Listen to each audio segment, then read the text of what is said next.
It would help if I turned on my camera, wouldn't it? Hi, everyone. Welcome to the Real Estate Note Investing Be the Bank broadcast. Today is Wednesday, June 12th, 2024. We have on today Mr. Jay Redding, who has a case study we're going to talk about today. And then we also have Mr. Jamie Bateman. And we're going to have some fun little conversation in the beginning. And stay tuned. If I can get all my mouse clicks going. Here we go.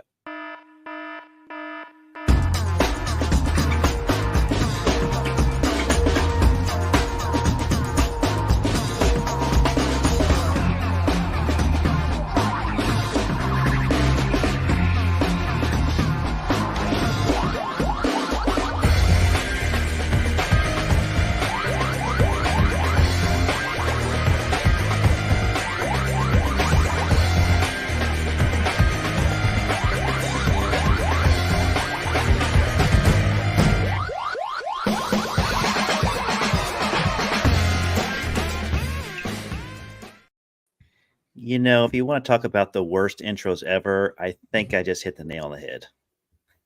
I was tapping my foot to the beat. I fumbled the camera situation. I did everything wrong. Where's my producer at? I'm fired. That's it. I agree with Jay though. The music just, the music saved you. Yeah, I was jamming back here. So yeah. I got different sounds. I didn't have any Slipknot to put up there for you, Jay. Sorry. Okay. So Jamie, how are you doing? Yeah, doing fine, doing pretty well. Personally, quite honestly, been through a little bit of some family struggles. I won't get into the specifics on this, but I mean, no, it's just us three. It's just us three. Yeah, it's just us three. Yeah, let's just say I guess I'm building part of my From Adversity to Abundance story with some family challenges, but overall doing well. As Chris, who couldn't make it, would say, the sun is shining and the birds are chirping, and what else could I ask for? Yeah, I woke up today, so I'm vertical. I'm blessed. Alternative, that's for sure. Absolutely. Well, Jamie, we obviously hope that you get through this time, as well as you can. I know that you will. But Mr. Jay, how are you doing, buddy? What's new with you? I'm doing fantastic. I'm excited. I'm off of probation now. Now Chris is on probation. Welcome back, Jay. Yeah. You're no longer the probation guy. I'm not the probation guy now. I'm here. All right. Hey, but I had a good excuse. I was on vacation. That's why I missed the last time. So how was vacation? It was fantastic. So we enjoyed time out in Sedona and in Arizona. We spent about 10 days out there, did some kayaking, and it was a fun time. Good time getaway for 10 days. Is it kayaking or kayaking? I don't know. How do they say it? What part of the country you're from? Yeah. There you go. It's like Illinois. My mom still says Illinois. Okay. Louisville. Louisville, yeah, Louisville, right. Yeah, that's Louisville. You go. That's actually hard to say it the right way. Yeah, Louisville. I think I always called it Louisville. Louisville. Yeah. There you go. If you enunciate it the way it looks, it is Louisville. It is Louisville, yeah. It's like the name Chris. It's like the H is silent. So you just say CRIS, Chris. Right. Mine's pretty easy. I could just be a letter. I could be just the letter, and I'd be fine. It's just J. So. All right. Well, I was on vacation last week. I went to Cedar Point. Let's forgot where I went. We pulled our camper out there. Have you guys ever been to Cedar Point Amusement Park or heard of it? I have not. I've heard of it. Yep. Been there multiple times. I don't. Oh, you have? Have not been there recently, but yes, I've been there younger. In my younger years, I've been there multiple times. There we go. It's very fun and expensive. Yes, it has not gotten any cheaper, I'm sure. And tiring, right? We pulled the camper. We stayed about 8 miles away from the park, so that saved us a bunch of money. And the park, oh my gosh, it's probably 2 miles, and I'm not joking, around the park, just walking around the park, like a loop around the park. It's intense. So we probably got about 8 to 9 miles very easily and walking every day we were there. So we were there like Monday evening and then all day Tuesday, Wednesday, and Thursday. after 2 full days of that, I'm like done. Like I can't do any more walking. Like I'm toast. And so, yeah, it was fun though. I like to ride the roller coaster rides. My daughters love that stuff too. So that was kind of fun. So we kind of do something like that every year. We try to do it twice a year, but yeah, it was worth it to go. But man, it took me about 2 days to recover, to be honest with you. two solid days. Yeah, to come back to work to get rested up. Exactly. Right. I was like, I want to go to work to be on vacation. On vacation, right? That's been new with me. I did play some golf last night. That was kind of fun. It's the first time I played when the sun was setting in a while, so that was kind of fun to finish the hole. It was like nobody out there. Me and my buddy were out there. We had our music turned up loud. We had a couple of 6-packs. I mean, it was a good time. Of Coca-Cola, Jay. Come on now. Yes, Coca-Cola. I knew what you had. So, all right, Jay, are you excited for your case study for today? Sure.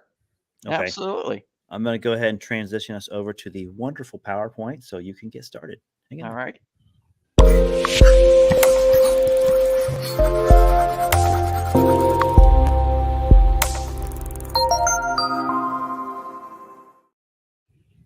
Jay, what is Redbud? Redbud is a street.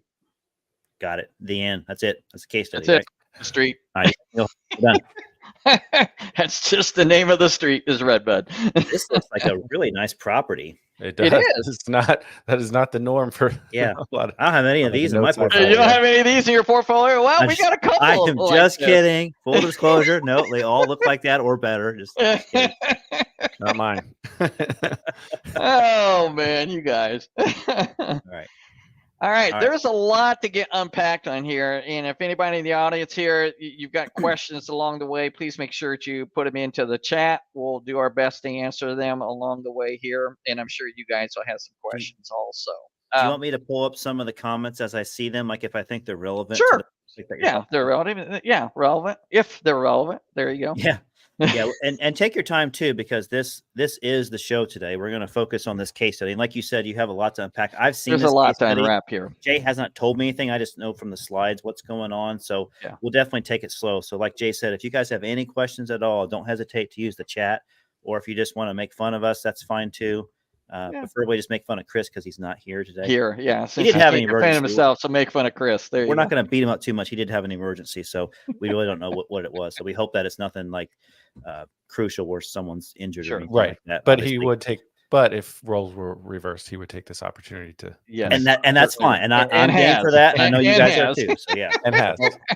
Yes. Jay, tell us what the heck we got here. What are we doing? What type of property is this? And how'd you acquire this note? Okay, this is the asset back in the note. It is a single family, 3-bed, 1-bath, about 1,500, I think 1,500 square feet home. How this came to us was actually brought to us by a realtor. Okay. All right. In the situation, it was a former intern of ours who got the lead. And he just basically brought it to us, and he says, there's nothing, I don't know what to do. I can't do anything to help these people. Is there anything you can do to help them? So the whole story behind this was that the people were right at 2 payments behind. So they hadn't been served yet, but they were behind by 2 payments. They had to, I'm not going to say where they went, but they had to go to another state to take care of family. And they had been in the home. The loan is about 2 years old. It is an FHA loan that is the underlying. And the story as it was shared with me from them is that they had a friend of theirs that begged them to rent it to them. They were going to try to sell it when they needed to go back home, but they had a friend that begged them to rent it to them. They decided, okay, we'll make a little money on it, all right, which is not a problem between what their payment was and what they were charging for rent, and make a little cash flow on it.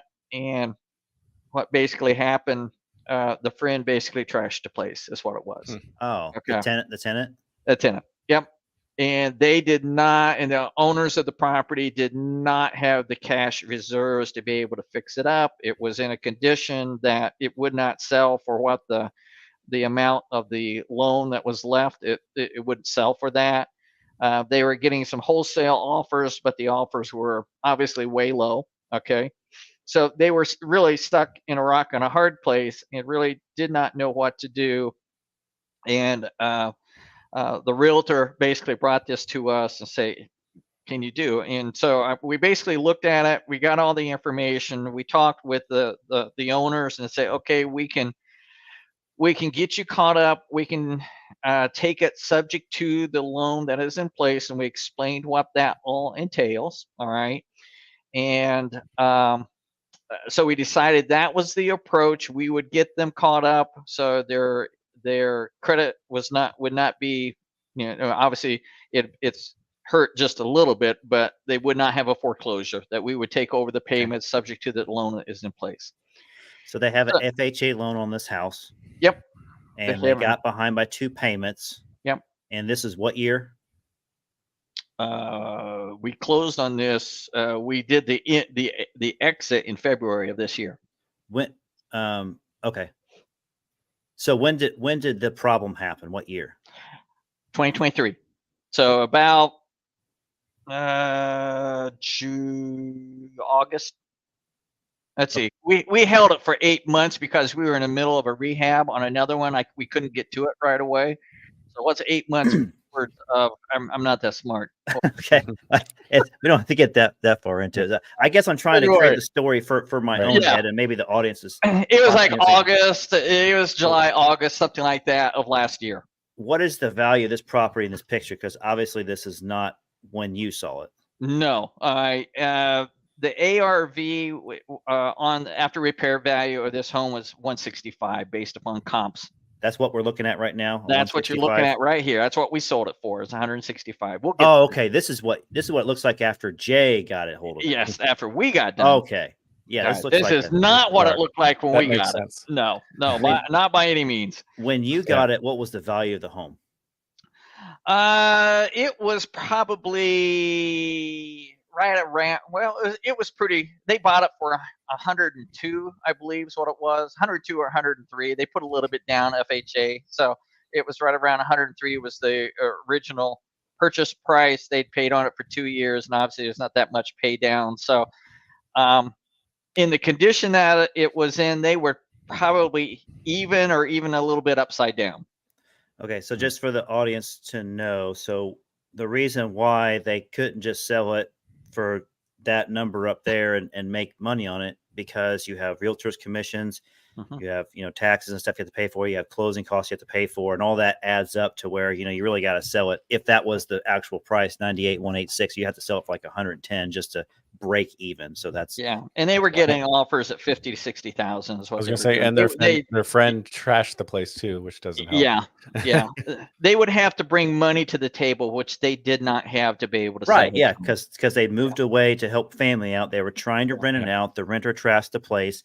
They're stuck here with a $98,000 mortgage, and I just disappeared. Here we go. And then they figure out what to do. So they have a realtor. I'm just going to be blurred out the whole time, I guess. And then so Jay comes in, saves the day, and they owe how much on the mortgage? They owed $98,186 on the first lien, on their lien. Okay. Got it. So that's what you bought it for? We bought it for actually 100. You need to move the slide forward. Thank you. Got that. I'm being dumb here. All right. We paid the seller $2,000 cash. All right. Next section.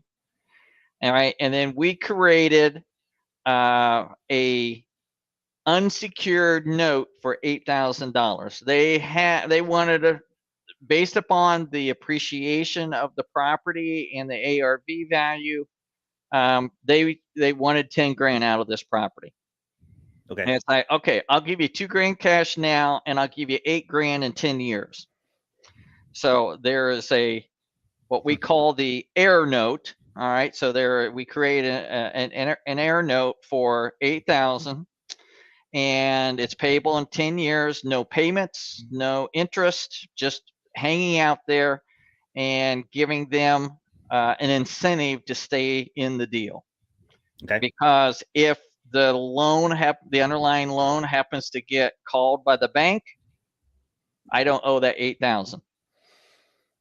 And Gotcha. I don't want to take over here, Justin, but I do think just a quick explanation of subject to might Go be ahead. good. Yeah. Yeah. Go Well, ahead, Jamie. Jay, No, go you go ahead. for it, Jay. I know you're very capable. Well, so just Yeah, go I ahead. mean it's not. I mean I haven't. It's not my wheelhouse, but you're purchasing the property with the subject to the existing mortgage staying in place.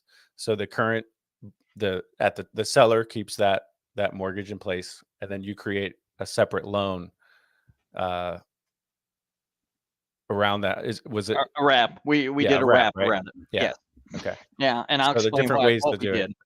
Yeah, there's several ways, and I'll explain what we did in this.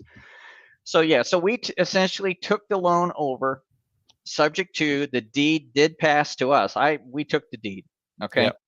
We took the deed, and we put it on automatic payments. They have given us their what I want to say, their login information for their online account. Yeah.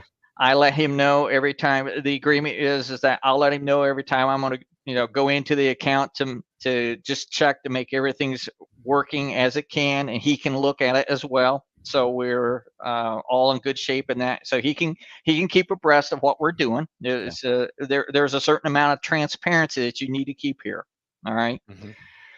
And so we monitor all of that. I check once a month just to make sure that no notifications have come from the lender or anything like that, and that's pretty much the extent of it. We've got it set up on ACH directly from our account. All right.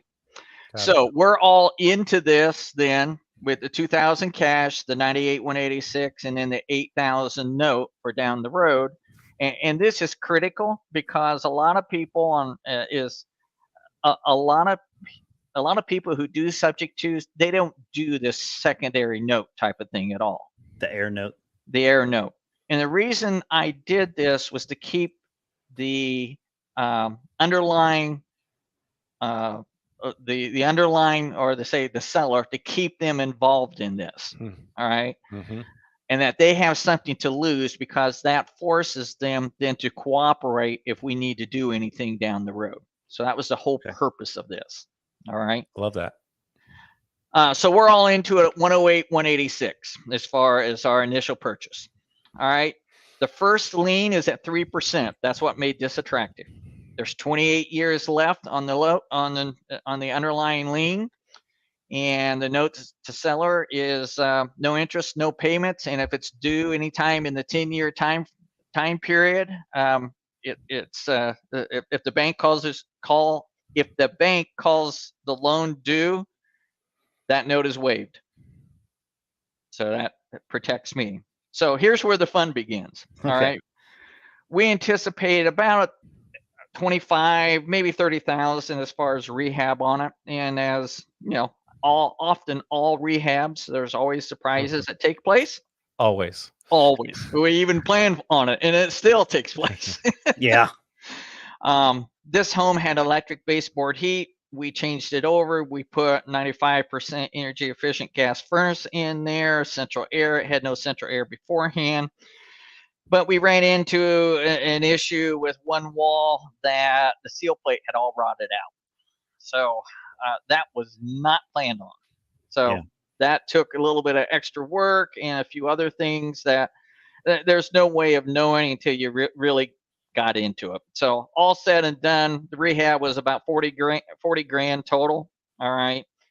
And we couldn't get to it right away because we were in the middle of a huge rehab, so that made our holding costs a little bit longer. We held it 8 months total, and basically at about $1,000 a month when you calculate all things in. Yeah.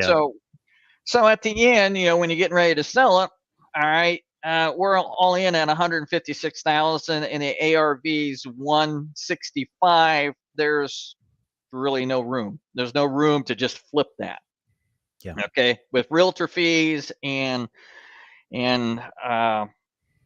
all the closing fees and all that, there'd be no money. You do that actually would lose money. So we typically, when we do a retail flip now, what we typically do, we make it available for seller financing or an outright sale, and we actually market it ourselves. We rarely do. We rarely list it with a realtor. We just do our own marketing. That's what we basically do. So, but we will pay 3% on to a realtor that brings us a buyer. All right, we will do that. So where our cash all in is, go back there. There you go. Our cash all in is $50,434 with the $2K that we paid, the $40K rehab, and then the holding cost of 8.4. So that's what we're all in out of our pocket. And obviously we want to get as much of that and preferably all of it back with the down payment, etc. But that probably is not going to happen, and it was not going to happen in this deal. But we got a pretty good chunk back. So. All right. So the challenge obviously is the repair value based upon comps is 165. All right. We marketed on Facebook Marketplace and through Zillow. That's what we basically did. And our marketing is private financing available to qualified buyer with large down. All right. And we also put in that marketing, this is a seller, this is a private financing deal only. Still got a ton of realtors wanting to show it. Hey, I got a buyer. You know, that's it. Yeah. You know, do you really read what's in the post ever? No. They're hard of hearing. They're hard of hearing. Yes. So they're a little hungry these days too. Yes. So,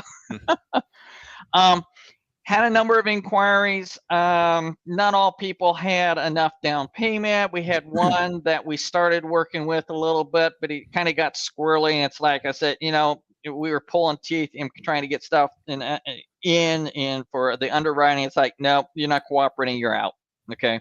You're playing games and I don't play games. So can I ask a couple questions? Sure. Fire away. So when you went into this deal, did you you planned on flipping the house and selling it? We were prepared to go either way. Gotcha. Ideally, in this particular situation, ideally for the underlying borrower, it'd been best just to be able to flip them out. Although we took it subject to and protected us, but in our minds, we were thinking if we can get in and out and make 15, 20 grand, that's a quick pop and be fine. Okay. Yeah. Well, that's what I love about, I mean, there's still obviously ways to lose money. But I love the fact that, you know, you have just learning the seller financing game, learning the note game, learning the lending game, you already have personally a lot of single family rehab, fix and flip, rental. You know, you're familiar with properties, and that doesn't scare you. No. Now you got the money side down, the you know, the bank side, if you will, be the bank, and it's like it gives you so many more options. I just love that. It really does. Even if you have a particular plan A, you know, it's like you can go to plan B or plan C if need be. This was more like plan C and D. Okay. Got it. Yeah. So my other quick question is, what do you have, like, when you do seller financing, is there a particular, you know, amount down that you require and particular borrower requirements? Just great question. Yep. Great question. And to answer that question, yes, we do. All right. What we typically do, we will do a rate and term sheet. Like for this particular example, hey, Jordan, Justin, you're back. I had to mess with some camera settings in the background, but I'm no longer a blurred image. There you go. You went and had a beer and came back. We get it. There you go. You didn't know who that was. Hold my beer. There you go. Right. Famous last words. Hold my beer. There you go. But no, what we basically do, we put a rate and term sheet together, and how we do that is that we calculate out. We will not work with anybody that does not have at least 10% down. So we want people that's got skin in the game. Mm-hmm. Our personal experience and how we market, we're typically somewhere between 15 and 20% as a general rule with the ones that we sell or finance. Now, I'm putting that one to a test right now because I have one of our rentals up that is a very nice home. We have it on the market at $220,000. So if you look at 20% on that one, that's about $45K. So I'm Right. putting that one to the test, all right, to see. Got it. So we'll see how that one goes. That may be another case study down the road here. All right. But we typically start out at 10% down. All right. So they got some skin in the game, and we typically start at least 3 percentage points above what prime is. All right. So if prime rate is at 7% on owner occupied, we're going to start out at 10%. Okay. And with each additional percentage down payment that they're able to make, all right, we reduce that interest rate by 1/8. That's what we do. So what happens, what I have found out over time, we may say large down, and they may say, they come to you, and this has happened to another one that we've done. They initially came to us, say, hey, we've got 20 grand down that we can put as a down payment, and that's great. And I show, okay, so here is the rate and term sheet. This is what your principal and interest is payment's going to be. This is your taxes, your insurance, and this is what your total payment will be. And we create this as well so that the seller also pays the servicing fee, because we board these with the servicing company once we have everything closed out. Yeah. Smart. And what often happens, they may come with you with 20,000, but then they can actually put more down when they see how much each additional 1,000 or each additional percentage point that they put down as a down payment. It reduces their overall payment and how much more savings they will have over the life of the loan, which can be tens of thousands of dollars. Yeah, sure. All right. So it's a huge motivating factor is what it is. So the one we did before this, the borrowers brought 35,000 to the table, and they initially started at 20 with us. All right. So, and of course we reduced and that's great for them. It's great for us, and it was really good for me because it was in my self-directed IRA. So nice. I like that one. Nice. And what's the typical term that you're doing? How long is the we loan? are doing 360 typically. Gotcha. We're typically doing a 30-year loan unless we can do the calculations that they can handle. But the payment honestly doesn't change that much from 240 to 360. Okay. So once you're over 200,000, it doesn't change too much. Yeah.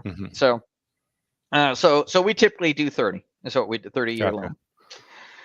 All right, because we're actually looking, when we're seller financing, we're wanting to hold on to these. I mean, we take them through a full underwriting process. We look at the debt to income ratio. We've got to make sure that they're Dodd-Frank compliant and everything. So we're looking at this as long-term cash flow. That's what we're looking at, and giving us legs to our company for just consistent long-term monthly monthly cash flow that comes in. Yeah, so you put a lot of work in up front, but then it should be good for at least 7-10 years anyway. Yeah, you can sell a partial or hypothecation, and maybe we're gonna get to that. And maybe get some money.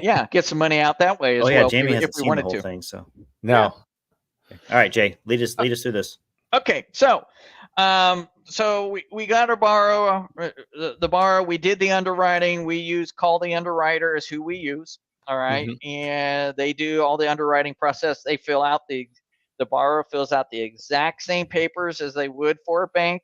All right, just call the underwriter, does all that work for us. All right, and make sure that the borrower has the ability to pay the loan, or meets the Dodd-Frank ability to repay, ATF or ATR, excuse me, ATR ability to repay, and then but we're the ultimate decision maker. Yeah.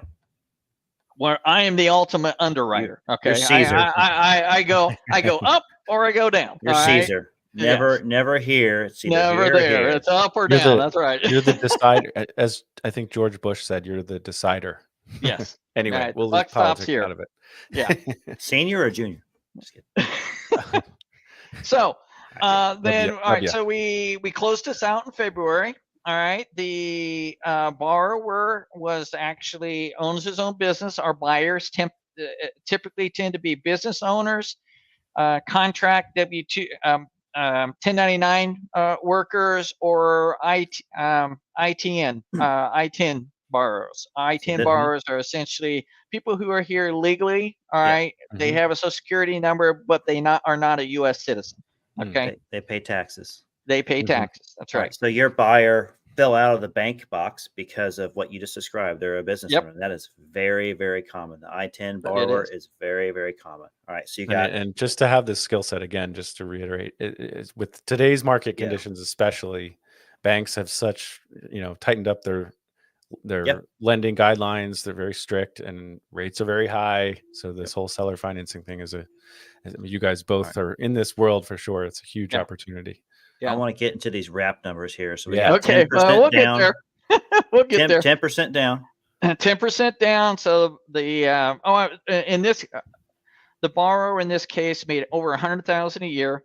He had been in the industry that what he's in for 10 years, and he had a DTI debt to income ratio of 28%, Which is good. which is good. Yep. Okay, but he doesn't check all the boxes for the bank. Yep. Mm-hmm. Okay, so the borrower put 16.5 down. Seller wrap finance note of $148,000. Now we sold this on an installment sale. We sold this via locally what we call land contract, or it'd be the same other parts of the country, contract for deed or contract for bond, that type of scenario. So it's an installment sale contract. So the deed will not pass to the end buyer until the terms of the contract are completed. And the only reason why he did that is because there's an underlying lien that's a note and mortgage. That's the only reason why he did that. Yeah. Otherwise, we have done others where we actually do it with a wrap note and mortgage. In those situations, we tend to have our own private capital that'll be in for 15, 20 years. And those notes that we have with our private lenders, those are wrappable. There is no due on sale clause in those loans. Got it. Yeah. Okay. Makes sense. And they are fully aware going in that we are going to wrap this loan. That's what our plan is. All right. So, okay. Here we are. All right. So the beautiful part is the saving grace is that we have an underlying loan at 3%. So the end buyer is at 9.25 and the underlying is at 3%. So our end buyer, his P&I payment is $1,221.67 a month for 30 years. All right. Oh, this is telling a little bit more about that. Sorry. I should have advanced this further. I was asleep at the wheel, guys. That's all right. So the first and the underlying loan is at 3%, and that P&I payment is $430.66. So we make some more spread in there. Pardon? I mean, yeah, that's a nice spread in there. Like I'm gonna say. So that's I thought you were good at your job, man. Yeah, that's almost an $800 a month spread. That's what it is. Sorry, that's for a year. Pretty good. What's the minimum spread that you would allow in this situation? We want to see at least $400 or $500 in something like this. I mean, we're not going to do that on $100 or $200. We want to worth your time, right? It's not worth the time. No, $400 or $500 a month. This was much larger than normal, just because of the underlying loan being really low. Which is why you took advantage of the fact that you could do a subject to, and you could solve right. their problem. You weren't being predatory. You solved their problem, and you just were able to take over the loan as is and kept it in place. And you had cheap money basically to work off of for as long as you want. That's exactly right. Yeah, it's a good deal for everybody. Jamie. Golf clap. Yeah, oh no, absolutely. It's a good deal for everyone. Good job, Jay. Now, the other thing I will tell you, we will not do a subject to, all right, unless we have the ability to pay off the underlying. So if for some reason the bank would call it due, we're going to make sure both ethically, morally, and also from a legal aspect, all right? Otherwise, if you don't, you're creating fraud for all of those out here that don't realize that. We will pay that underlying off. So can you explain that? What would the fraud look like?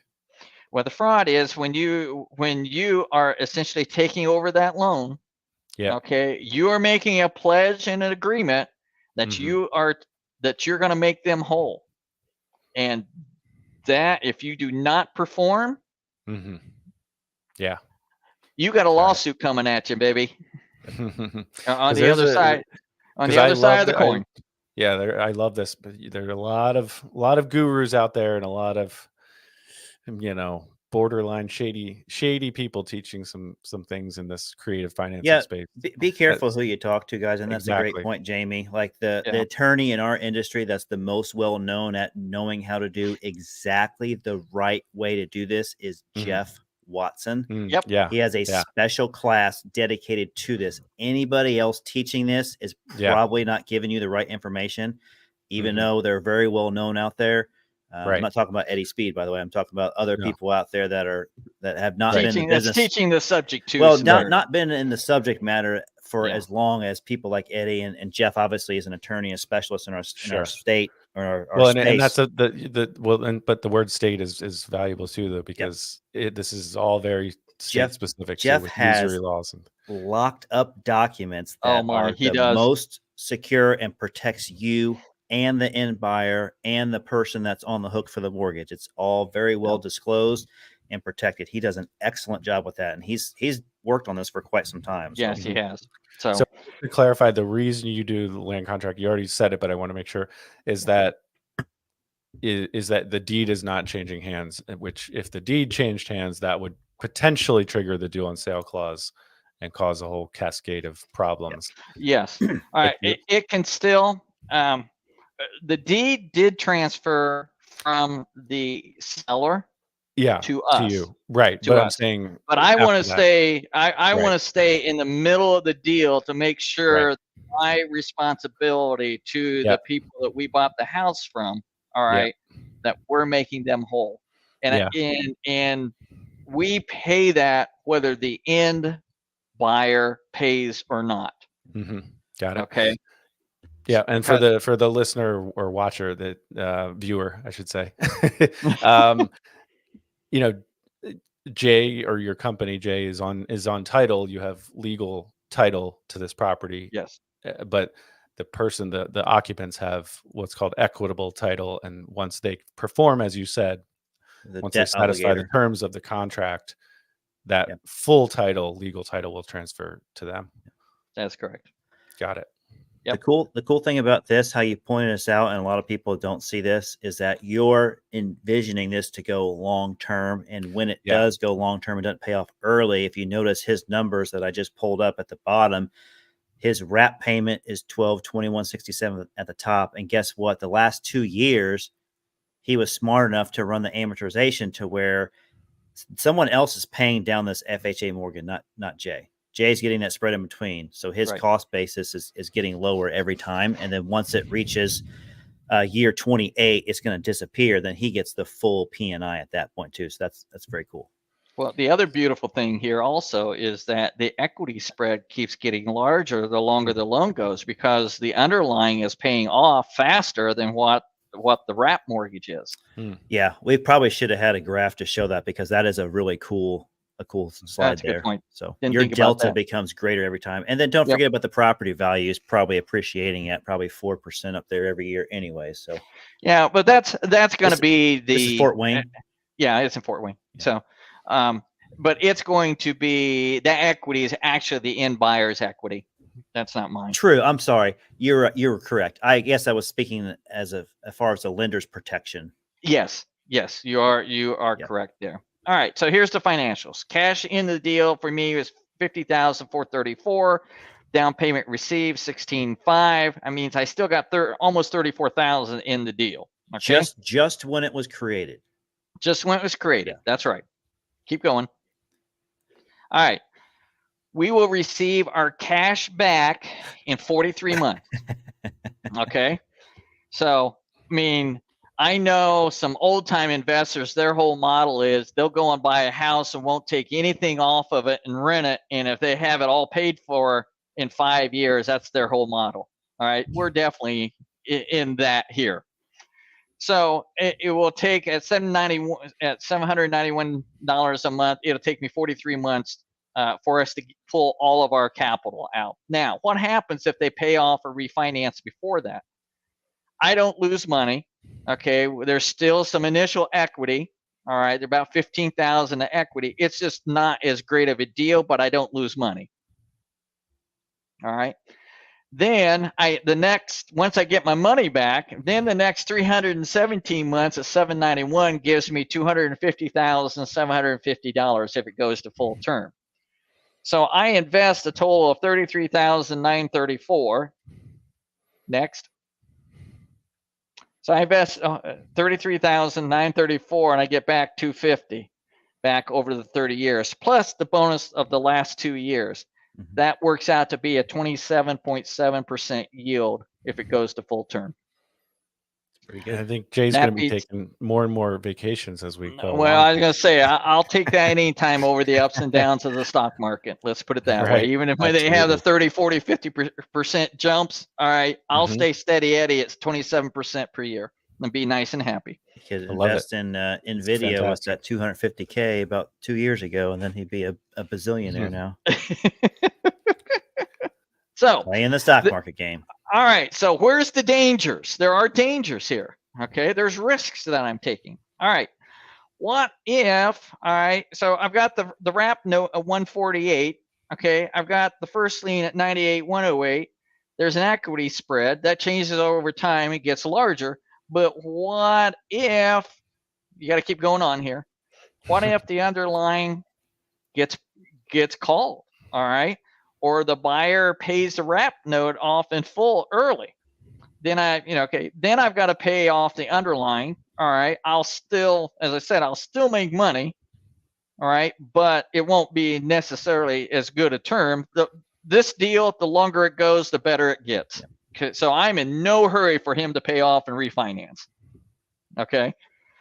If the first lien gets called due, the due on sale clause, and they happen to call it, now I calculated that risk, and this is what I basically thought about. All right, this is an FHA loan. It's 2 years old. It's probably already sitting in a hedge fund somewhere, a retirement fund somewhere, an insurance product somewhere. It's already been collateralized somewhere. They're not going to go and call this unless I give them a reason to. Exactly. Okay. And we'll cover the 2 reasons you got to protect against here. All right. So the first lien's called due. What can I do? I can sell the wrap note to pay off the first. I could sell a partial. I could hypothecate to pay off the first. I could do that. Or I could help the buyer refinance to pay off the wrap, and I get paid off in where we all go our happy fun ways. So I've got multiple exit strategies, or when I say hypothecate, I just go and get a private lender and hypothecate the first and be able to pay it off. That's what I can do. So yeah, and like you said before, you pointed out, because the interest rate is so low, the principal balance is paying down very quickly. And by all means, you don't have to take that spread. You can also use that spread to pay down that equity even faster if you wanted to. It does. Yeah. 6 and 1, half dozen the other, right? It's just right. Whatever your needs are today. Cash flow is obviously what you're aimed for. So just keep the cash flow and let someone else pay it down. Yep. So that's the exact, where we're at in our business model and everything. We want the monthly cash flow, and we want to get the money that we have into the deal. We want to get that out first. Okay. So once we get that out, we could do a whole host of things, whatever we wanted to do at that point. We've got multiple, we can continue to let it go as far as just cash flow. If I want to sell a partial and pay off the first, I could do that regardless. When you're the lender, you just have a lot of flexibility and options and exits that you could do. When you're the fix and flipper or the guy, that's owning the property or renting it out, there's just not a lot you can do. But when you're the note guy, you have a lot. You can do all kinds of, you can be as creative as you want to be, really. So how many months have you been cash flowing on this? It closed in February. So far, it's on ACH. It's been paid on the first every month since so far. Who pays the taxes and insurance? Oh, great question. Okay. The end buyer has the taxes and insurance escrowed equal to what the underlying escrow is for taxes and insurance. Okay. So all the when we get paid from the servicing company, we're getting the P&I payment and we're getting the escrow payment. And that's passing through, going directly to the underlying payment to the bank that we pay. So do you Wow. have it regulated to where the end buyer on this wrap note is paying you like on the first of the month? Is that what you have? Yes, he's paying And- us on the first. And then Although the we FH, give him to the 15th. right? I don't care. When's the FHA loan due? When's that payment FHA is due? pulled out on the first as well. Okay. We So have funds sitting in the center, so it just Okay. yeah. That's what I was getting at. Yeah, you Yeah. have a couple months cushion there, so that Yes. when it draws out and the other money comes in, you're not like in an insufficient balance situation. So, No, we for lack of better terms, we keep a slush fund there. yeah. That just sits there. Is for some people for, might not think of that. They might That's depend very on that true. payment to make the other payment, as opposed to understanding like, no, you need to be prepared to make the FHA payment, because if you're not paying that Regardless. payment, that's when trouble happens. Yep. Our payment, our ACH to the bank for the underlying loan is not contingent upon the end buyer paying. Cool. Question: do you have? I don't know if you're able to do this when you set up like the contract for deed when you originate that.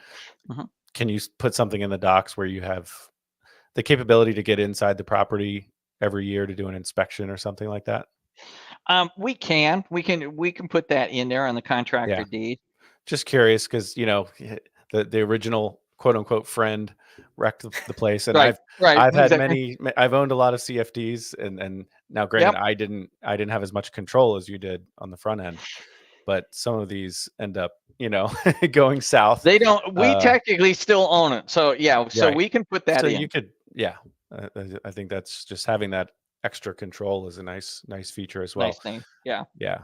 On I our love this. It's rentals, awesome. that we do 2 Yeah. inspections a year, and we give them a list of the Gotcha. things of what. So we're accustomed to doing that. Yeah.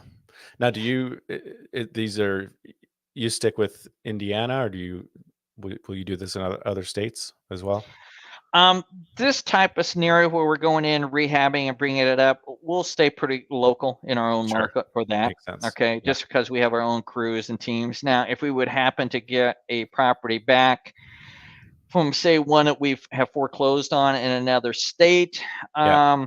I would probably, depending upon the condition of the home, if the condition of the home is in pretty good condition, Yeah. then we would sell or finance that again.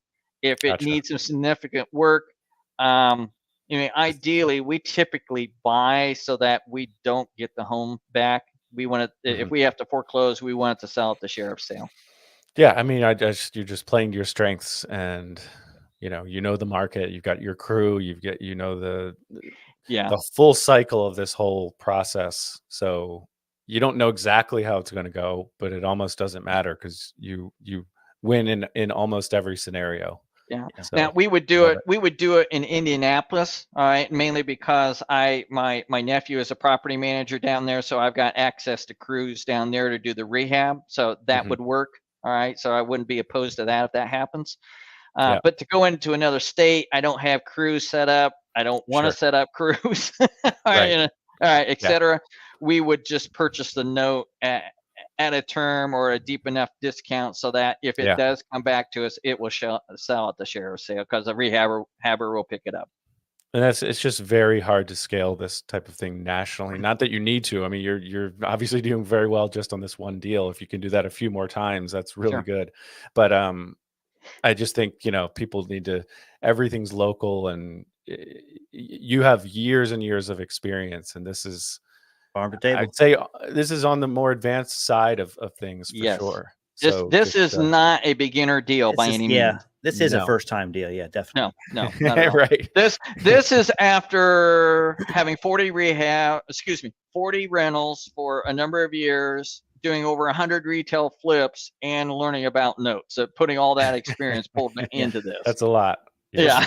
So speaking of that, about this deal, what was the biggest hurdle out of everything that you went through today in this deal? What was the biggest hurdle in this, we'll call this project that you had to overcome? two biggest hurdles. Okay. And one was just trying to keep a control on the expenses. Okay. On the rehab. All right. Just because we could have done more. The home is nice and everything, but you know, you can just go way too far, and you do not want to over fix a home for the price in the area and where it's located. Okay. So that's one really important factor when you are doing any type of rehab. The other thing was figuring out how we wanted to do the insurance. And that was one of the things I wanted to cover, because when I talk about how did we want to set up the insurance, and how did we want to set up the tax scenario, tax situation. Yeah. All right. Because these are the two things that's going to throw a flag up to the lender of the underlying loan. All right. Particularly the insurance. I researched it. I've heard multiple different ways, and I will tell you what I felt most comfortable with. All right. From the insurance standpoint, from the bank's perspective, they want to see that borrower is the name insured on the insurance policy. That is a requirement, okay, of the loan. If that is not the case, that is a red flag, and they're going to start digging deeper. Okay, you're giving them a reason to start to dig. And that's when everything starts to unravel. Now, I've heard subject to people say, all right, they can put them as an additional insured, or they can be, additional insured behind the bank. I don't feel comfortable with that. If I was a lender, I wouldn't want to see that as additional insured. I want that person to be the name insured. Now, I don't care if there's other names, but the one that is borrowing the money, I want his name there. So I looked at it, if I was a bank, what would I want? Yep. Mm-hmm. So it takes communication. I talked with the end buyer. I explained what we're going to do. I talked with the underlying. I explained what we're going to do and why we're going to do it this way. All right. I used my insurance agent. Okay. I talked with him first, how to best structure this. So that what we basically did is that we put both the underlying borrower and the end buyer being the named insured on the policy. Simple, makes sense. Okay.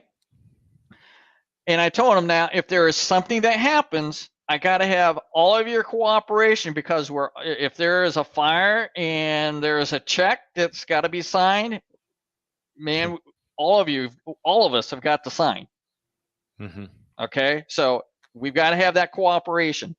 And that's disclosed in all of the documents. We have like 3 pages of disclosures. Yeah. Okay. When we did this to the end buyer. And also about that many to when we bought the loan, when we bought the property from the underlying seller as well. There's just tons of things that you got to make sure that everybody is on the same page. And it takes time to explain that, because these people, nothing to their detriment, they just don't know. They need to understand what we're doing and be fully aware how we're doing this and why we're doing it. They don't want to feel like they got the wool pull over their eyes. Exactly. So it takes time. It takes time. Disclose. Yep. And your hand holding is what you're doing. Okay. So this is why I'm saying a lot of these people out here that are doing subject twos, man, it is a disaster waiting to happen, because there's not been proper disclosures that's taking place. A lot of people, I mean, there's going to be lawsuits flying everywhere in time. And guess who's not buying those loans? The real note buyers out there. Yeah, the real note buyers are not going to touch those. They know that it's a problem. So they're stuck with something that they can't figure out how to liquidate. So they lost an exit strategy there. Yeah, I've also heard that, you leave the current insurance policy in place and have the end buyer get their own policy. Well, now it's double insured. Now, I have actually sat on the board of an insurance policy. I can assure you that neither insurance policy is going to pay on that. Well, they're going to point fingers like that. No, it's one your of them problem. might have to be a renter's policy if they were going to even allow that. Well, and that's the thing. But here's the Mhm. challenge. With a renter's policy, you could keep the first or the underlying borrower. Okay, I'll say you could keep that policy in place. All right, Mhm. but then you're forcing the end buyer to do a rental policy. The true homeowner, right? Yeah, the true homeowner. All right, that's buying it, Yeah. and that doesn't protect his equity. I agree. Okay. Yeah, I like the way that you did it. Yeah, but it takes a lot of communication. Now, the other thing is, what about the taxes? Okay, now the deed has transferred to our company, and the taxes will typically go to us, and a copy of that is going to go to the bank because they're going to do their check because everything's escrow, so they're going to see that. So what we did, we communicated with the tax office, treasurer's office, and essentially we placed the underlying borrower's name and our company's name on the taxes. So what it basically looks like is that, okay, the underlying borrower may have set up a company. Yeah. Okay, so that's his company. He still's on the tax notification. Yep. Right. Okay. I'm still getting some some tax notifications with like that for prior CFDs I've owned. But sure. So but yeah, that's a good way to do it. A lot of work here. Absolutely, but a lot of work. The way to make the most money in this business is to be creative, is to solve problems, and is to put a lot of effort into it. So Jay, don't know how many hours you put into it with the flipping as well, but obviously it's more than a few. But it pays off in the end because for the next 28 years or 29 years now, you don't have to worry about anything unless this thing pays off early. Then you're going to be even happier because then you can recycle your capital and go do it again. So and, so and after a few years, after the first 43 months, it's all creating money out of thin air anyway. And I like doing deals that way. Absolutely. Infinite rate of return after that. Infinite rate of return. Yeah. It's an error in the mortgage calculator. right. I like those. Too many digits for me to calculate. Oh, Jay Bird, you're awesome, dude. Thanks for sharing that case study. You're very welcome. That was very cool. That hopefully is going to be entering into a competition because there was a lot of cool things that you put in there. I plan to. So, all right, guys, if you have any land contracts for deeds, note mortgages, note deed trust, lease options, anything first lien, we're looking to buy that stuff. Just hold up your smartphone and hover that QR code and you get to a note to quote form. And if you want to sell me a partial on that loan you created, I'd be happy to price that for you. Okay. I'm happy to price that for you, my friend. I'll be willing to do that for you. There you go. I'll give you. I'll keep you in mind in about 3 years. How's that? I'll give you the brother-in-law discount too. There you go. All right, next July 10th from 6 to 7 p.m. Eastern Daylight Time.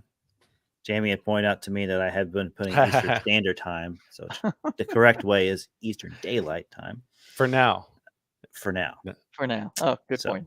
So we do have a Facebook group. However, it's not being utilized very well. You can post questions there. Unfortunately, because of Facebook rules now, when you have group pages, we can't post our media out there anymore. We can't live stream to it anymore. We can't use our social media managing accounts to auto post things anymore. So it's becoming a headache. But we do have a Facebook private group here. There's a couple hundred people that are in it. If you got questions, we encourage you to ask questions or whatnot. I think all you guys are in it as well. Yeah.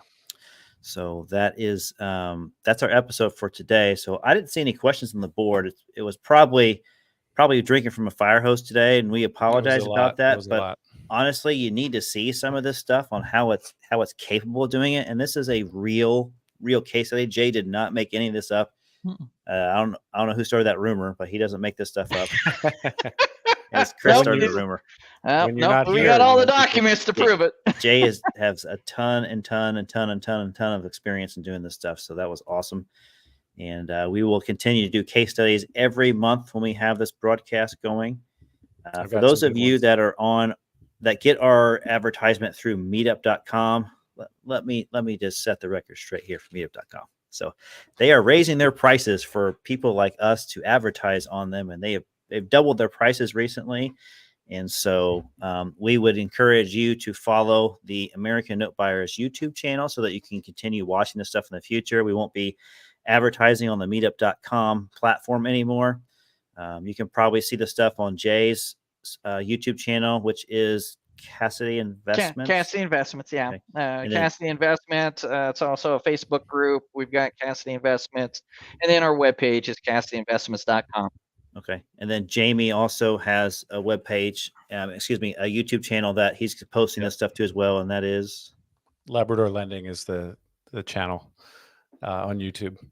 And like Jay, we have a website you can check out, labradorlending.com. And I won't go into detail, but we have things for both the active note investor as well as passive investors. So yeah, I recommend either of these guys. And we can't recommend Chris because he's not on the show. So sorry, Chris. Yeah, he doesn't get recommended because he wasn't on. So that's the penalty for being on probation. That's right. He's on probation now. Yes. Jamie, do you have any closing thoughts for us today before we? This was great. The case study. People love case studies. I know that's what I love. I guess since you gave me the opportunity, I have I'm revamping my mentorship program for the active note investor who wants to learn more about note investing. It's catered toward the newer note investor, but happy to. The thing that's nice about it is it meets you where you are. It's not a one size fits all solution, and so I work with you one-on-one, and that adds value to the active note investor. And then we have our integrity income fund that is for passive investors who just want to put their capital to work and ideally receive a monthly distribution. We have not missed a distribution in the 2 years plus that we've run the fund. So that's good.